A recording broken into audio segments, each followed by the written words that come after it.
அருமையான கர்த்தருடைய பிள்ளைகளே, இந்த நாளிலும் கர்த்தருடைய தூதுக்காக நாங்கள் யோவான் சுவிசேஷம் 12ஆம் அதிகாரத்திலே 21வது வசனத்தை தயவு செய்து வாசியுங்க. அவர்கள் கலிலேயா நாட்டு பெத்சாயிதா ஊரானாகிய பிலிப்பினிடத்தில் வந்து, ஐயா, இயேசுவை காண விரும்புகிறோம் என்று அவனை கேட்டுக்கொண்டார்கள். ஆமென். கர்த்தருக்கு மகிமை உண்டாவதாக. ஐயா, நாங்கள் இயேசுவை காண விரும்புகிறோம். ஆம் அருமையானவர்களே, அன்று சில கிரேக்கர்கள் கேட்ட கேள்விதான் இது. இன்றும் பிற மக்கள் மட்டுமல்ல, உலகமெங்கும் வாழும் ஜனங்கள் மத்தியிலே இந்த கேள்வி எழும்பிக் கொண்டிருப்பதை மறுக்க முடியாது. நாம் தேவ ஜனங்கள் என்று கூறுகின்ற மக்கள், நாம் விசுவாசிகள் என்று நாம் காண்பிக்கின்ற மக்கள்தான். மேலும் பாருங்கள், தேவ ஊழியர், நாங்கள் எல்லாம் தேவ ஊழியர் என்று நம்மை வெளிப்படுத்தி நிற்கும் மக்கள் நாம் அனைவரும் அருமையானவர்களே. இன்றைக்கு நாம் அனைவரையும் ஒரு பெரிய ஒரு கூட்டம் ஒன்று சூழ்ந்திருக்கிறது என்பதை நாம் ஒரு வழியிலே நாங்கள் அறியாமல் இருக்கிறோம். அந்த ஒரு பெரும் கூட்டம்தான் நம்மை சூழ்ந்து கொண்டு இந்த கேள்வியை முன்வைக்கிறது. ஐயா, அம்மா, இயேசுவை காண விரும்புகிறோம். இயேசுவை காண விரும்புகிறோம். நாம் அனைவருமே தேவ ஜனம், தேவ ராஜ்யத்தின் பிள்ளைகள். நம்மில் பெரியவர்களாயிருக்கலாம், வாலிப வயதினராக இருக்கலாம், வயோதிபராக இருக்கலாம். நாம் அறியாமலேயே நம்மை சுற்றி இன்றைக்கு அநேகர் நம்முடைய ஜீவியத்தை கவனித்துக் கொண்டிருக்கிறார்கள் என்பதை அறிவீர்களா? அருமையான கர்த்தருடைய பிள்ளைகளே, இது நம்முடைய அனுபவத்திலே நிறைய உண்டு. சுவிசேஷ ஊழியத்திற்கென்று ஒவ்வொரு வீடுகளாக செல்லுகின்ற நேரத்திலே இந்த அனுபவங்களை நிறைய நாங்கள் பெற்றிருக்கின்றோம். நாம் அந்த அனுபவத்தை அறிந்து நாம் ஆச்சரியப்பட்டிருக்கிறோம், அதிர்ச்சியம் அடைந்திருக்கிறோம். அருமையான கர்த்தருடைய பிள்ளைகளே, அநேகர் நம்முடைய ஜீவியத்தை கவனித்துக் கொண்டிருக்கிறாங்க. உங்களுக்கு ஒரு தடவை கூட உங்களுக்கு ஞாபகப்படுத்தினேன். ஒரு சகோதரி ஞாயிற்றுக்கிழமையிலே ஒரு பர்த்டே கொண்டாட்டம் என்று சொல்லி இந்த பட்டணத்திலே சென்றிருக்கிறார் ஒரு வீட்டுக்கு. அவர்கள் அங்கே இருந்தவர்கள் அந்த சகோதரியை பார்த்து ஆச்சரியப்பட்டு, சிஸ்டர், நீங்கள் இன்றைக்கு சர்ச்சுக்கு போக இல்லாவனும் இன்று வந்திருக்கிறீங்களே என்று சொல்லி அவர்கள் கேட்டிருக்கிறார்கள். அருமையானவர்களே, ஒரு சாட்சி கேடுதான். எனக்கு அருமையான கர்த்தருடைய பிள்ளைகளே, நம்மை சுற்றி அநேகர் கவனித்துக் கொண்டிருக்கிறார்கள்.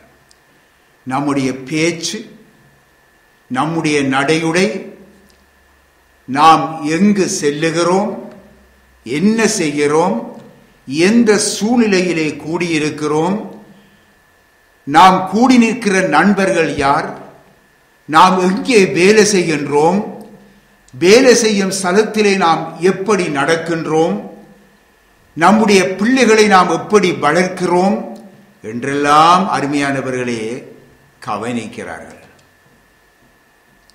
கர்த்தருடைய பிள்ளைகள் அனைவரையும் கவனிக்கிறாங்க. ஏனென்றால் அவர்கள் நம்மில் இயேசுவை காண விரும்புகிறாங்க.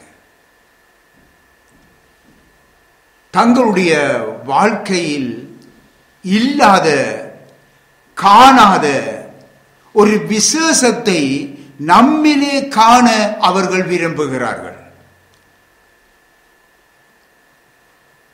இயேசுவிடம் வாருங்க, அவர் உங்களுக்கு ஒரு புதிய வாழ்வை தருவார் என்று உலகத்துக்கு ஒரு செய்தியை சொல்லுகிறோம் அல்லவா? அந்த புதிய வாழ்வு எப்படிப்பட்டது என்பதை நம்மில் காண அவர்கள் விரும்புகிறார்கள். அருமையானவர்களே, எனக்கு அருமையான கர்த்தருடைய பிள்ளைகளே, நீங்கள் உலகத்துக்கு வெளிச்சமாயிருக்கிறீர்கள் என்று சொல்லி இந்த உலகத்துக்கு நம்மை வெளிச்சமாக ஸ்தாபித்து வைத்தவர் நம்முடைய ஆண்டவர் இயேசு. அந்த இயேசுவை நம்மிடத்திலே காண அவர்கள் விரும்புகிறார்கள். எபேசியர் 5ஆம் அதிகாரத்திலே 8வது வசனத்தை நீங்கள் தயவு செய்து எடுத்து வாசித்து பாருங்கள். அங்கே எழுதப்பட்டிருக்கிறது, முற்காலத்திலே நீங்கள் அந்தகாரமாயிருந்தீர்கள். யாரை குறித்து? தேவ ஜனங்களை குறித்து, சபை மக்களை குறித்து அங்கே சொல்லப்படுகின்றது. முற்காலத்திலே நீங்கள் அந்தகாரமாயிருந்தீர்கள், இப்பொழுதோ கர்த்தருக்குள் வெளிச்சமாயிருக்கிறீர்கள்.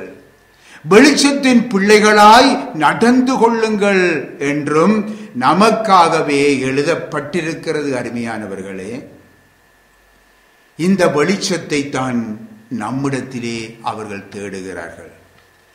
எனக்கு அருமையான கர்த்தருடைய பிள்ளைகளே, சிந்தியுங்கள். அப்படியாயின் நாம் போதிக்கும் போதனைகளை காட்டிலும், நாம் பிரசங்கிக்கிற பிரசங்கங்களை காட்டிலும், நாம் ஒவ்வொருவருடைய ஜீவியமும் கிறிஸ்துவை அவர்களுக்கு காண்பிக்கிறது என்பதை நாம் மறந்துவிடக்கூடாது. இன்றைக்கு அவர்கள் கிறிஸ்துவுக்கு என்று சொல்லி அவர்கள் ஆதாயப்படுத்துவது நம்முடைய வாழ்க்கை. நம்முடைய பிரசங்கங்களை விட, நாம் சத்தியம் சொல்லுகிற ஊழியங்களை விட, சுவிசேஷ பிரதிகளை ஆட்களுக்கு கொடுத்து அவர்களை நீங்கள் இயேசுவிடத்திலே வாருங்கள் என்று சொல்லுவதை விட அவர்கள் நம்முடைய ஜீவியத்தை அவர்கள் பார்க்கிறார்கள். ஒரு விடயத்தை சுட்டி காட்டி செல்ல விரும்புகிறேன். வாசிப்போம். 1 பேதுரு 3ஆம் அதிகாரம் 1 தொடக்கம் 2 வரைக்கும். அந்தப்படி மனைவிகளே, உங்கள் சொந்த புருஷர்களுக்கு கீழ்ப்படிந்திருங்கள். அப்பொழுது அவர்களில் யாராவது திருவசனத்துக்கு கீழ்ப்படியாதவர்களாயிருந்தால் பயபக்தியோடு கூடிய உங்கள் கற்புள்ள நடக்கையை அவர்கள் பார்த்து போதனையின்றி மனைவிகளின் நடக்கையினாலே ஆதாயப்படுத்திக் கொள்வார்கள். கவனியுங்க, மீண்டுமாக இந்த வசனத்தை வாசித்து பாருங்க. திருவசனத்துக்கு கீழ்ப்படியாத கணவனை ஆதாயப்படுத்திக் கொள்ள வேண்டுமானால் அந்த மனைவியின் பயபக்தியோடு கூடிய கற்புள்ள நடக்கை மிகவும் முக்கியம் என்று சொல்லி இங்கே சொல்லப்பட்டிருக்கிறது. பார்த்தீர்களா? பின்னாகவே அவள் புருஷனுக்கு எவ்வளவாக சத்தியத்தை அவள் சொல்லுகிறாள் என்பது முக்கியமல்ல, அவரை எப்படியாக சபையிலே கொண்டு வந்து எப்படியும் அவரை ரட்சிக்கப்பட வைக்கலாம் என்று முயற்சி பண்ணுவது அல்ல. அங்கே எப்படி மனைவியின் பயபக்தியோடு கூடிய அந்த கற்புள்ள நடக்கை மிகவும் முக்கியமாயிருக்கிறது. அதை அவன் காணுகின்றான், புருஷன் காணுகின்றான். அவளில் அவன் கிறிஸ்துவை என்ன செய்கிறான்? காண்கிறான். அப்பொழுது அவன் போதனை இல்லாமல் மனைவியின் நடக்கையினாலே கணவன் ஆதாயப்படுத்தப்படுகிறான் என்று சொல்லப்பட்டுள்ளது. எனக்கு அருமையான கர்த்தருடைய பிள்ளைகளே, நாம் பேசுவது, உபதேசிப்பது, பிரசங்கிப்பது தேவனுடைய வார்த்தையாக இருந்தாலும் இயேசு கிறிஸ்துவினுடைய சுபாவத்தோடு பேசப்படும் போது மாத்திரமே மற்றவர்களுக்குள்ளே ஜீவனை அது கொண்டு வரும். எனக்கு அருமையான கர்த்தருடைய பிள்ளைகளே, சிலர் சொல்லுவார்கள், நீங்கள் என்னை பார்க்க வேண்டாம், இயேசுவை பாருங்கள்.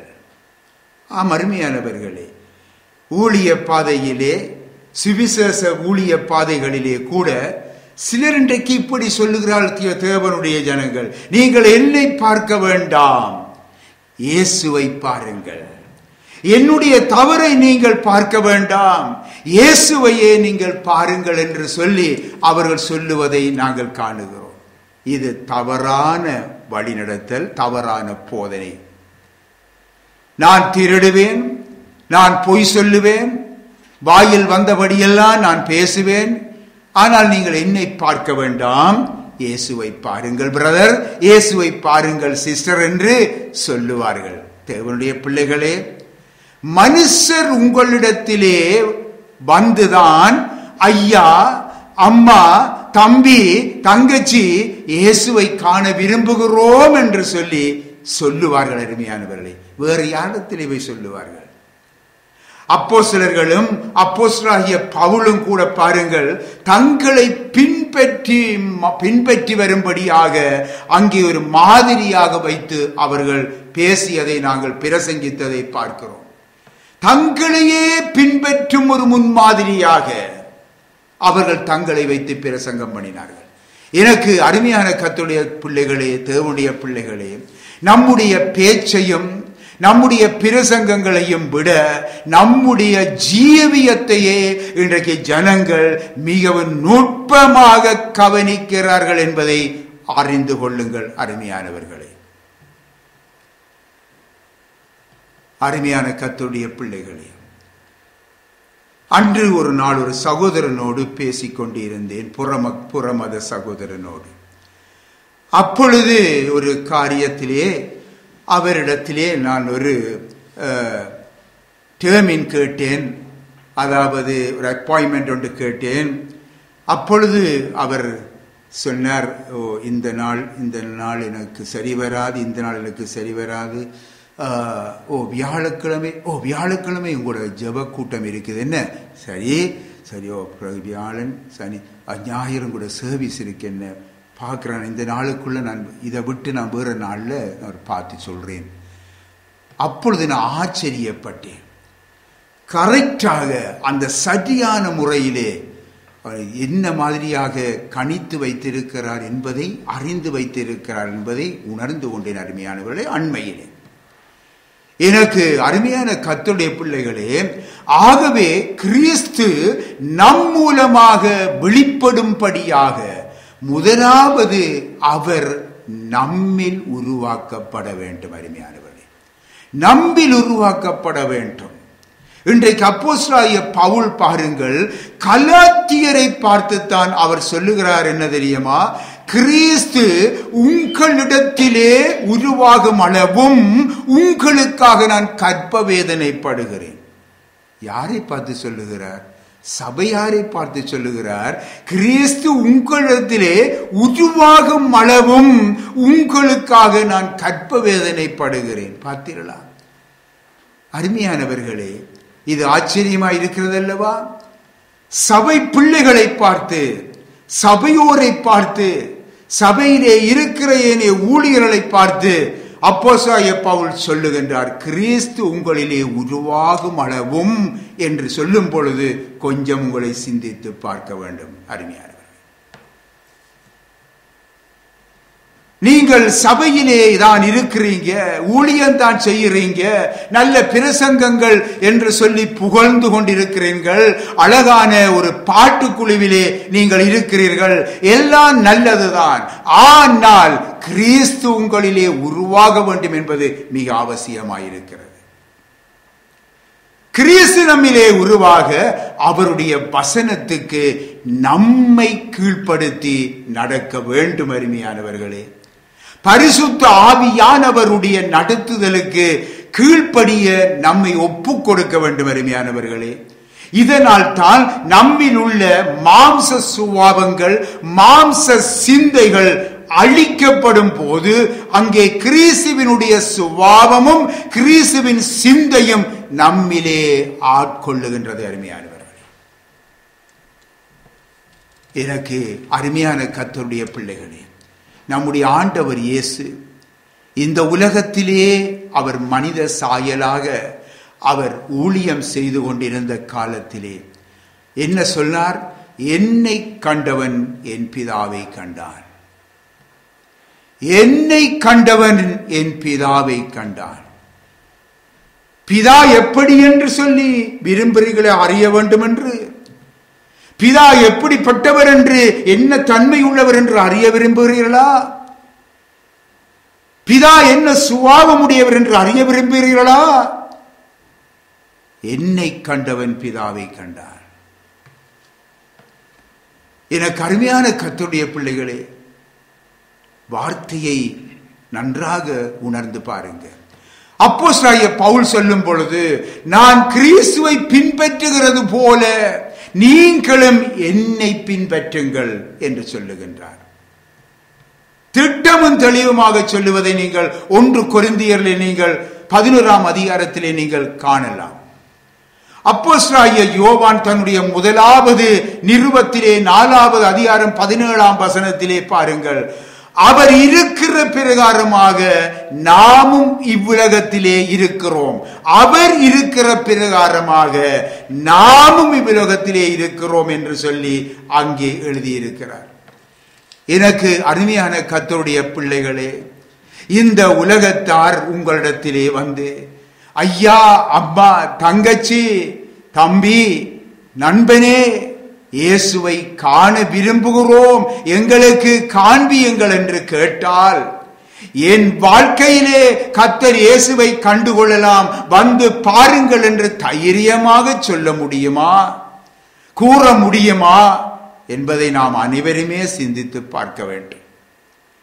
இந்த தைரியத்தை நாம் பெற்றுக்கொள்ள வேண்டும். அருமையானவர்களே, பெற்றுக்கொள்ள வேண்டும். இந்த தைரியம் இல்லாமல் நாம் எப்படி கிறிஸ்துவை நாம் மற்றவர்களுக்கு அறிவிக்க முடியும்? சிந்தித்து பாருங்க. எனக்கு அருமையான கர்த்தருடைய பிள்ளைகளே, அப்போஸ்தலனாகிய பேதுருவும் யோவானும் படிப்பறியாதவர்கள், ஆனாலும் அவர்கள் பேசின வார்த்தைகளை கேட்டவர்கள் என்ன சாட்சி சொன்னார்கள் தெரியுமா?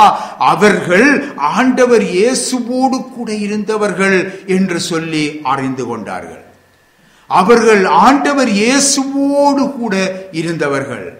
அதனால் தான் அருமையானவர்களே, அந்த ஞானம் அவர்களிலே இருந்து வெளிப்பட்டது, அந்த ஆச்சரியமான காரியங்கள் அவர்களிலிருந்து வெளிப்பட்டதை மற்றவர்கள் கண்டார்கள்.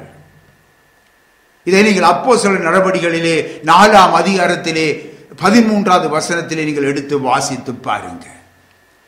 எனக்கு அருமையானவர்களே, இன்று பாருங்கள், தங்களுடைய பட்டங்களையும் பதவிகளையும் தங்களுடைய படிப்புகளையும் மனுஷ பந்தனைகளையும் பற்றித்தான் இப்பொழுது பெருமை பாராட்டுதல்களிலே அநேகர் இன்றைக்கு காணப்படுகிறார்கள்.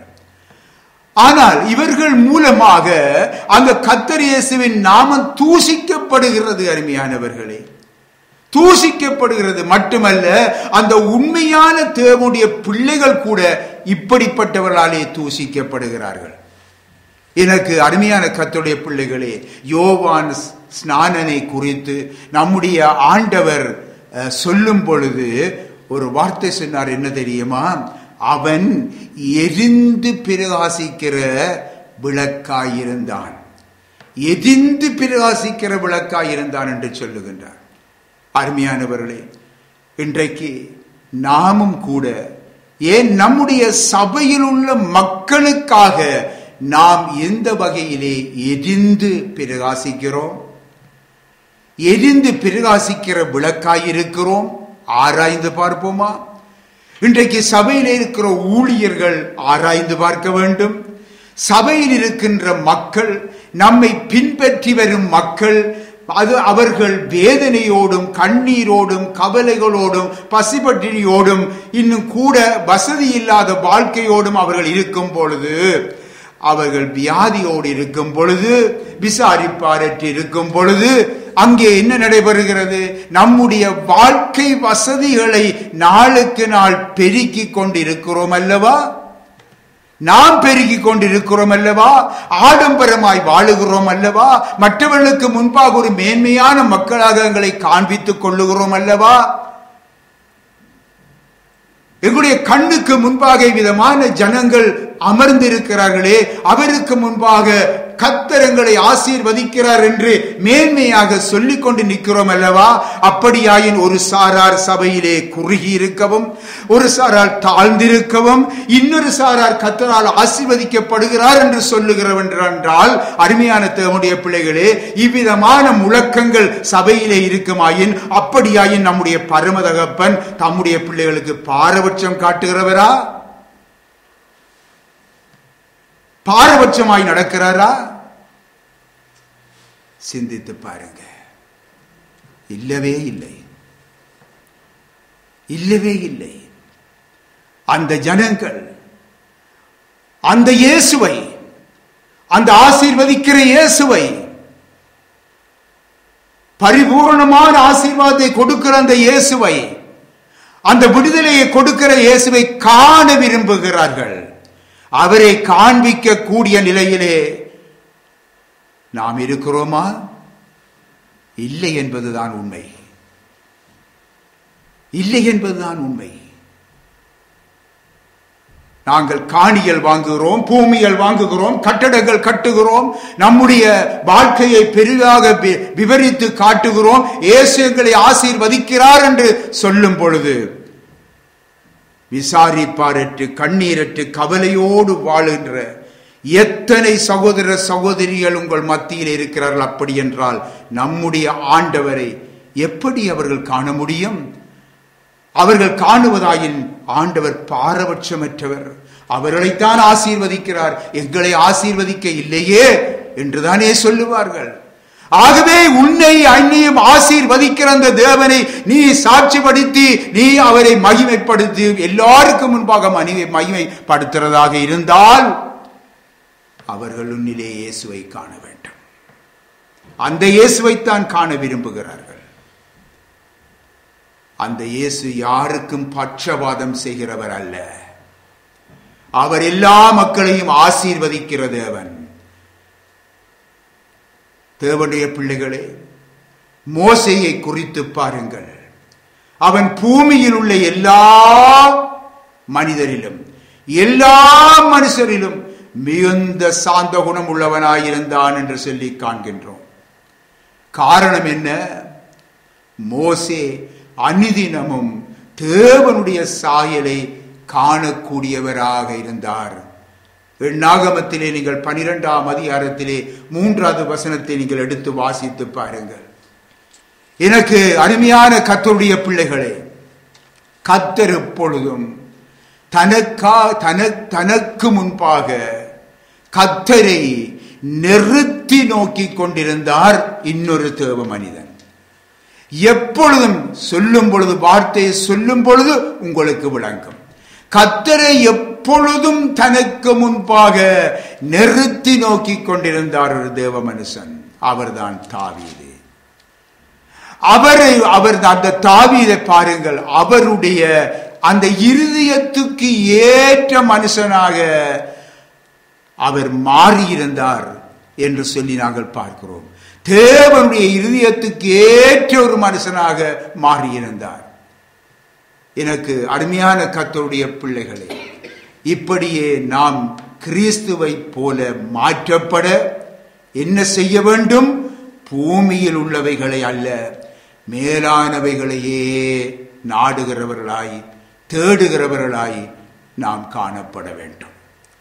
அப்பொழுதுதான் அருமையானவர்களே, நாம் நாளுக்கு நாள் அவருடைய அந்த சாயலுக்கு ஒப்பானவர்களாக நாங்கள் மறுரூபம் அடைந்து கொண்டு இருப்போம். அருமையானவர்களே, எனக்கு அருமையான கர்த்தருடைய பிள்ளைகளே, அவருடைய சாந்தம், அவருடைய தயவு, அவருடைய மனதிருக்கம், அவருடைய தாழ்மை, அவருடைய தூய்மை அப்பொழுதுதான் நம்மிலே காணப்படும். அருமையானவர்களே, இன்றைக்கு இந்த விதமான பண்புகளை சொல்லி நம்மை காண்பிக்க முடியுமா? முடியாது, நிச்சயமாகவே முடியாது. ஆகவே எனக்கு அருமையான கர்த்தருடைய பிள்ளைகளே, இந்த பண்புகள் நம்மிலே ஆட்கொண்டிருக்கும் பொழுதுதான் நம்மை காண்கிறவர்கள் இயேசு கிறிஸ்துவை நம்மிலே காண்பார்கள். இருளிலே வாழுகிற அந்த மக்கள் வெளிச்சத்தின் பிள்ளைகளாகிய நம்மிலே இயேசுவை அவர்கள் காண்பார்கள். தேவனுடைய பிள்ளைகளே, நம்மை காண்கிறவர்கள் மெய்யாகவே இவன் ஒரு தேவ பிள்ளைதான், மெய்யாகவே இவன் தேவனுடைய ஊழியக்காரன் தான் என்று சாட்சி கொடுக்க முடியுமா? சிந்தித்து பாருங்க, சிந்தித்து பாருங்க. இன்றைக்கு நம் ஒவ்வொருவருடைய ஜீவியமே சகல மனுஷரும் அறிந்து வாசிக்க கூடிய கிறிஸ்துவின் நிறுவமாய் அமையட்டும். அருமையானவர்களே, கிறிஸ்துவின் நிறுவமாய் அமையட்டும். நாங்கள் வாசிப்போம் 3 யோவானிலே 12வது வசனத்தை தயவு செய்து வாசிப்போம். தேமேத்திரியு எல்லாராலும் நற்சாட்சி பெற்றதும் அல்லாமல் சத்தியத்தாலும் நற்சாட்சி பெற்றவன். நாங்களும் சாட்சி கொடுக்கிறோம், எங்கள் சாட்சி மெய்யென்று அறிவீர்கள். ஆம், கர்த்தருக்கு மகிமை உண்டாவதாக. ஆகவே தேவனுடைய பிள்ளைகளே, ரூத் என்ற ஒரு பெண்ணை பார்க்கிறோம் வேதத்திலே. ரூத் ஒரு குணசாலியான பெண் என்பதை ஊரார் அறிந்திருந்தார்கள் என்று சொல்லி நாங்கள் பார்க்கிறோம். உன்னுடைய சாந்த குணம் எல்லா மனுஷருக்கும் தெரிந்திருக்க வேண்டும் என்று எழுதப்பட்டிருக்கிறதே பிலிப்பியர் நிருபத்திலே நீங்கள் வாசித்து பாருங்கள். உன் கீழ்ப்படிதலின் சுபாவம் மற்றவர்களால் சாட்சி கூறப்பட வேண்டும் என்று சொல்லி ரோமரிலே எழுதப்பட்டிருக்கிறதே, வாசித்து பாருங்கள். நம்முடைய ஆண்டவர் இயேசு தம்முடைய சீசர்களிடத்திலே, நீங்கள் ஒருவரில் ஒருவர் அன்புள்ளவர்களாயிருந்தால் அதனால் நீங்கள் என்னுடைய சீசர்கள் என்று சொல்லி எல்லாரும் அறிந்து கொள்ளுவார்கள் என்று சொல்லி கூறினார் அல்லவா? ஆம், நாம் அனைவருமே அவருடைய சீசராய் இருக்கவே அழைக்கப்பட்டிருக்கிறோம். அருமையானவர்களே, கிறிஸ்தவன் என்ற பெயர் கிறிஸ்தவள் என்ற பெயருக்கு பேர் அல்ல, கிறிஸ்துவின் உடையவள், கிறிஸ்துவின் உடையவன் என்று சொல்லி அங்கே அவர்கள் அறியக்கூடியவர்களாய் இருக்க வேண்டும். எனக்கு அருமையானவர்களே, உங்கள் உண்மை, உங்கள் அன்பு, உங்களுடைய நல்லொழுக்கம், உங்களுடைய சாந்தம், இவை போன்றவற்றை குறித்து பிறர் சாட்சி கூற வேண்டும், மற்றவர்கள் சாட்சி கூற வேண்டும். 2 யோவானிலே 3வது அதிகாரத்திலே 6வது வசனத்தை தயவு செய்து வாசித்து பாருங்க. அங்கே நீங்கள் இதை காண முடியும். நமக்கு நாமே சாட்சியிடக்கூடாது. நான் நல்லவன், நான் நேர்மையாய் நடக்கிறவன், நான் பொய் சொல்லாதவன், நான் திருடாதவன் என்று சொல்லி நான் எனக்கு நானே சாட்சி கொடுப்பது அது சாட்சி அல்ல. மற்றவர்கள் உன்னை குறித்து சாட்சி கொடுக்க கூடியதாக உன்னுடைய வாழ்க்கை அமைந்து இருக்கிறதா என்பதை முதலிலே சிந்தித்து பார்க்க வேண்டும். சிலர் சொல்லுவார்கள், நான் பாஸ்டரின் மகன், நான் பாஸ்டரின் மகள் தெரியுமா என்று பெருமையோடு பேசுவார்கள். இல்லை, மற்றவர்கள் அதை சொல்ல வேண்டும். நீ எப்படிப்பட்டவன், பாஸ்டருடைய மகன் எப்படி, பாஸ்டருடைய மகள் எப்படி என்று மற்றவர்கள் சாட்சி கொடுக்க வேண்டும். நமது வியாதி பலவீனங்களிலே நாம் உறுதியான விசுவாசத்தை, அந்த உறுதியான விசுவாசத்தை இயேசுவே நம்முடைய பரிகாரி கர்த்தர் என்று நாம் கொண்டிருக்கும் அந்த விசுவாசத்தை மற்றவர்கள் கண்டு அவர்களும் கர்த்தர் இயேசுவின் மேல் தங்களுடைய விசுவாசத்தை அங்கே பெருக்கிக் கொள்ளுகிறவர்களுக்கு ஒரு வழிகாட்டியாய் நாங்கள் இருக்க வேண்டும். ஓசியா புஸ்தகத்திலே 9ஆம் அதிகாரத்திலே 1வது வசனத்தை நீங்கள் எடுத்து வாசித்து பாருங்கள். இஸ்ரவேலே, மற்ற ஜனங்களைப் போல களிகூறாதே, மற்ற ஜனங்களைப் போல களிகூறாதே என்று சொல்லி கூறப்பட்டுள்ளது. அருமையானவர்களே, அது என்ன?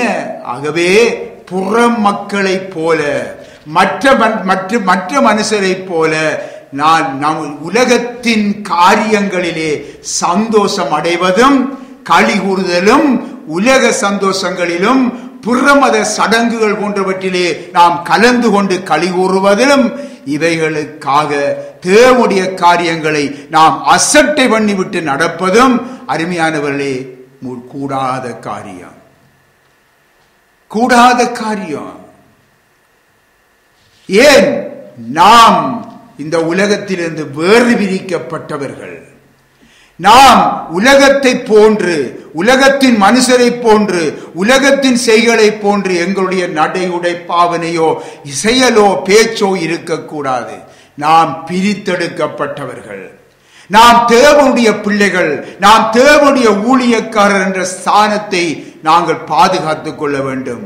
அதை இழந்து போய்விடக் கூடாது. அருமையானவர்களே, நாம் உலகத்தோடு நாம் ஒத்து போவோமாயின், உலகத்தை நேசிப்போமாயின், உலக மக்களைப் போல நாங்களும் வாழ்வோம் என்று விரும்புவோமாயின், அல்லது உலகத்தின் நடக்கைகளை நாம் பின்பற்றுவோமாயின், நாம் தேவனுடைய பிள்ளைகள், தேவனுடைய ஊழியக்காரர் என்ற ஸ்தானத்தை நாம் இழந்து போய்விடுவோம். அருமையானவர்களே, மட்டுமல்ல மற்றவர்களுக்கு நாம் இடரலாக காணப்படுவோம். எனக்கு அருமையானவர்களே, நாம் மற்றவர்களுக்கு இடரலாக காணப்பட்டால் நமக்கு ஐயோ என்று சொல்லி ஆண்டவர் சொல்லுகிறார் அல்லவா? அந்த ஐயோ என்றால் என்ன? சபிக்கப்பட்டவன் என்றுதான் அர்த்தம். நீங்கள் இந்த பிரபஞ்சத்துக்கு ஒத்த வேஷம், இந்த உலகத்துக்கு ஒத்த வேஷம் தரிக்காமலும் புறம்பான அலங்கரிப்பையும் வெறுத்து கிறிஸ்துவின் நற்கந்தமாய் நாங்கள் காணப்பட வேண்டும். கிறிஸ்துவின் நற்கந்தமாய் காணப்பட வேண்டும். அந்த வாசனை நம்மிலே வீச வேண்டும். உங்களில் தேவ சாயலை மற்றவர்கள் கண்டு அவர்கள் அநேகர் கர்த்தரண்டை இழுக்கப்பட வேண்டும். அருமையானவர்களே, எனக்கு அருமையான கர்த்தருடைய பிள்ளைகளே, சூழ்நிலைகளுக்கு ஏற்றா போல நம்மை மாற்றிவிடக்கூடாது. சூழ்நிலைகளுக்கு ஏற்ற மாதிரி நாம் கதைத்து போய்விடக்கூடாது. நாம் எப்பொழுதும் சத்தியத்துக்கு சாட்சியாக இருக்க வேண்டும். உங்களை காண்கிறவர்கள் எல்லா சூழ்நிலைகளிலும் உங்களை தேவனுடைய பிள்ளைகள், தேவனுக்கு தொண்டு செய்கிறவர்கள் என்று அடையாளம் கண்டுகொள்ளக்கூடியதாக இருக்க வேண்டும்.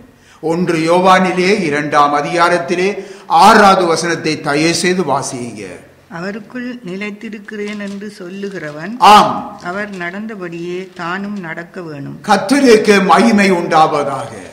ஒவ்வொரு தேவனுடைய பிள்ளைகளும், அதாவது நீங்கள் விசுவாசிகளாயிருக்கலாம், தேவ ஊழியர்களாக இருக்கலாம், நீங்கள் அனைவருமே தேவனுடைய பிள்ளைகள் தான். அருமையானவர்களே, ஆகவே அந்த ஸ்தானத்திலே தான் இருக்கிறீர்கள். ஆகவே நீங்கள் அனைவருமே அவருடைய ஊழியக்காரர் தான் என்பதையும் மறந்துவிடக்கூடாது. நீங்கள் அனைவரும் தேவனுடைய பிள்ளைகள் தான். நீங்கள் எல்லோரும் தேவனுடைய ஊழியக்காரர் தான். ஊழியத்திலே பல பல வித்தியாசங்கள் இருக்கலாம், ஆனால் நாம் எல்லோரும் தேவனுக்கு தொண்டு செய்ய அழைக்கப்பட்டவர்களால். ஆகவே அந்த தேவ கிருபையினாலே கர்த்தர் இயேசுவை போல நாம் ஜீவிக்க நம்மால் முடியும். அவருடைய கிருபையினாலே முடியும். ஆகவே உங்கள் அனைவருடைய வாழ்க்கையிலும் ஊழியங்களிலும் உத்தமமும் உண்மையும் காணப்பட வேண்டும். உத்தமமும் உண்மையும் காணப்பட வேண்டும். உலக பொருளில் நாம் உண்மையுள்ளவர்களாயிருக்க வேண்டும். உலக பொருளிலே உண்மையுள்ளவர்களாயிருக்க வேண்டும். சிலர் நான் தேவனுக்கு உண்மையாயிருக்கிறேன், உலக பொருளிலே நான் உண்மையாயிருக்கிறேன், மனுஷரை குறித்து எனக்கு எந்த விதமான பிரச்சனையும் இல்லை, அவர்கள் எதையும் சொல்லட்டும் என்று சொல்லிவிடுவார்கள். இது தவறு. 2 கொரிந்தியரிலே நீங்கள் 8ஆம் அதிகாரத்திலே 20வது 21வது வசனத்தை வாசித்து பாருங்கள். நான் வாசிக்கிறேன் பாருங்கள். கர்த்தருக்கு முன்பாக மாத்திரமல்ல மனுஷருக்கு முன்பாகவும் யோக்கியமாய் நடந்து கொள்ள வேண்டும் என்று அங்கே சுட்டி காட்டப்பட்டிருக்கிறது. எனக்கு அருமையான தேவனுடைய பிள்ளைகளே, நீங்கள் கவனிக்க வேண்டும் என்னென்றால், மனுஷருக்கு முன்பாக உங்கள் உத்தமமும் உண்மைய தன்மையும் வெளியரங்கமாக இருக்க வேண்டும். வெளியரங்கமாக இருக்க வேண்டும். நான் எப்பொழுதும் என்னுடைய உண்மையை வெளியரங்கமாக காண்பிக்கக்கூடிய இருக்க வேண்டும். சாக்கு போக்கள் சொல்லக்கூடாது. அவரை கேட்டு பாருங்கள், இவரை கேட்டு பாருங்கள், நான் உண்மை உள்ளவன் இல்லை. என்னுடைய உத்தமமும் உண்மையும் வெளியரங்கமாயிருக்க வேண்டும். இந்த பாருங்கள் என்று சொல்லி முன்னுக்கு காண்பிக்கக்கூடியதா இருக்க வேண்டும். லூக்கா சுவிசேஷத்திலே 16ஆம் அதிகாரம் 10 தொடக்கம் 12 வரைக்கும் தயவு செய்து வாசிங்க. கொஞ்சத்திலே உண்மை உள்ளவன் அநேகத்திலும் உண்மை உள்ளவனாய் இருக்கிறான். கொஞ்சத்திலே அநீதி உள்ளவன் அநேகத்திலும் அநீதி உள்ளவனாய் இருக்கிறான். அநீதியான உலகப் பொருளை பற்றி நீங்கள் உண்மையாயிராவிட்டால் யார் உங்களை நம்பி உங்களிடத்தில் மெய்யான பொருளை ஒப்புவிப்பார்கள்? வேறொருவனுடைய காரியத்தில் நீங்கள் உண்மை உள்ளவர்களாயிராவிட்டால் உங்களுக்கு யாதொன்றை சொந்தமாக கொடுப்பவர் யார்? ஆமென். கர்த்தருக்கு மகிமை உண்டாவதாக. மீண்டும் மீண்டும் இந்த வார்த்தையை வாசித்து நீங்கள் தியானித்து பாருங்கள். தேவனுடைய பிள்ளைகளே, அநீதியான உலகப் பொருளிலே நீங்கள் உண்மையாயிராவிட்டால் மெய்யான பொருளாகிய தேவராஜ்ய பணிக்கு கர்த்தர் உங்களை அழைத்திருக்கிறார். நான் தேவராஜ்ய பணியை உண்மையாக செய்கிறேன் என்று சொல்லி எப்படி ஏற்றுக்கொள்ள முடியும்? அது கர்த்தர் தந்ததல்ல. இது நீயாக ஒரு வழியில் எடுத்திருக்கலாம் அந்த ஊழியத்தை. அருமையானவர்களை சிந்தித்து பார்க்க வேண்டும். நீ அநீதியான உலகப் பொருளிலே நீங்கள் உண்மையாயிருக்க வேண்டும். அந்த உண்மையாயிருக்காவிட்டால் தேவன் தன்னுடைய ராஜ்ய பணியை உள்ளத்திலே தரமாட்டார். அதுதான் மெய்யான பொருள். உங்கள் சுயபலத்தால் இன்றைக்கு உங்களுடைய சுய திறமையினாலே கல்வி அறிவினாலே நல்ல தாளந்தினாலே நீ இந்த கர்த்தருடைய ஊழியத்தை செய்யலாம். ஆனால் உங்களுக்கும் கர்த்தருக்கும் சம்பந்தமே இருக்காது. சம்பந்தமே இல்லை. ஏனென்றால் நீ அநீதியான உலகப் பொருளாகிய பணத்திலோ பொருளிலோ நீ உண்மையாய் இருக்கவில்லை. ஆகவே நான் அதிலே உண்மையாய் இருக்கிறேன் என்பதை நீ மற்றவர்களுக்கு வெளியரங்கமாக நீ நிரூபிக்க கூடியதாக இருக்க வேண்டும். தேவனுடைய பிள்ளைகளே, மேலும் கவனியுங்க. அழிந்து போகும் ஆத்துமாக்களை குறித்து உங்களுக்கு பாரமுண்டா? உங்களுக்கு பாரமுண்டா? மனதுருக்கம் இருக்கிறதா? அந்த ஆத்துமா அழிந்து போகக்கூடாது என்பதிலே மனதுருக்கம் இருக்கிறதா? உங்கள் கண்முன் இருக்கின்ற ஆத்துமாக்கள் உங்களுடைய பாரம் அற்ற நிலையாலே அல்லது உங்களுடைய சாட்சியற்ற வாழ்க்கையினாலே அழிந்து போகுமானால், அருமையானவர்களே, அதன் நிமித்தமாக உங்கள் நிலை மிகவும் பயங்கரமானது என்பதை நிச்சயமாக அறிந்து கொள்ள வேண்டும். நிச்சயமாக அறிந்து கொள்ள வேண்டும். ஆகவே வெறும் கையோடே நீங்கள் பரலோகம் செல்ல வேண்டாம். உங்கள் மூலமாக இன்றைக்கு கிறிஸ்துவண்டை வழி நடத்தப்பட்ட ஆத்துமாக்கள் பரலோகத்திலே உங்களை சந்திக்கும் போது எவ்வளவு ஆனந்த பரவசம் நித்தியம் முழுவதும் குதூகலமாயிருக்கும் என்பதை சிந்தித்து பாருங்க. அருமையானவர்கள், அருமையான வார்த்தை ஒன்றை ஆண்டவர் சொல்லி இருக்கிறார். வாசிப்போம். லூக்கா சுவிசேஷம் 16ஆம் அதிகாரம் 9வது வசனம். நான் உங்களுக்கு சொல்லுகிறேன், நீங்கள் மாளும் போது உங்களை நித்தியமான வீடுகளிலே ஏற்றுக்கொள்வார் உண்டாகும் பொருட்டு அநீதியான உலகப் பொருளினாலே உங்களுக்கு சிநேகிதரை சம்பாதித்துக் கொள்ளுங்கள். அருமையான கர்த்தருடைய பிள்ளைகளே, உங்களுக்கு இருக்கிற பணம், பொருள், உங்களுக்கு இருக்கிற தாளந்து, இவை எல்லாம் அநீதியான உலகப் பொருள். இந்த அநீதியான உலகப் பொருளை இந்த அழிந்து போகிற ஆத்துமாக்களுக்காக நீங்கள் செலவு செய்து அந்த ஆத்துமாவை கர்த்தருக்கென்று ஆதாயப்படுத்த வேண்டும். அருமையானவர்களே, எனக்கு அருமையான கர்த்தருடைய பிள்ளைகளே, கர்த்தருக்கென்று ஆத்துமாக்களை சம்பாதியுங்க. தேவ பிள்ளைகளே, இன்றைக்கு நாம் இயேசுவுக்கு சாட்சிகளாயிருக்கவே அழைக்கப்பட்டிருக்கிறோம். இதை நாம் மறந்து போயிடக்கூடாது. பெயரளவிலே நாம் கிறிஸ்தவர்கள் என்று அல்ல, இயேசுவுக்கு சாட்சியாயிருக்க, கர்த்தர் இயேசுவுக்கு சாட்சியாயிருக்க அழைக்கப்பட்டிருக்கிறோம் என்பதை நீங்கள் நினைத்து கொள்ள வேண்டும். இதுவரைக்கும் கர்த்தர் உங்களோடு பேசிய வார்த்தைகளை நீங்கள் உங்கள் இருதயத்திலே வைத்து ஆராய்ந்து பார்த்து உங்களுடைய வாழ்க்கையை ஆராய்ந்து பாருங்கள்.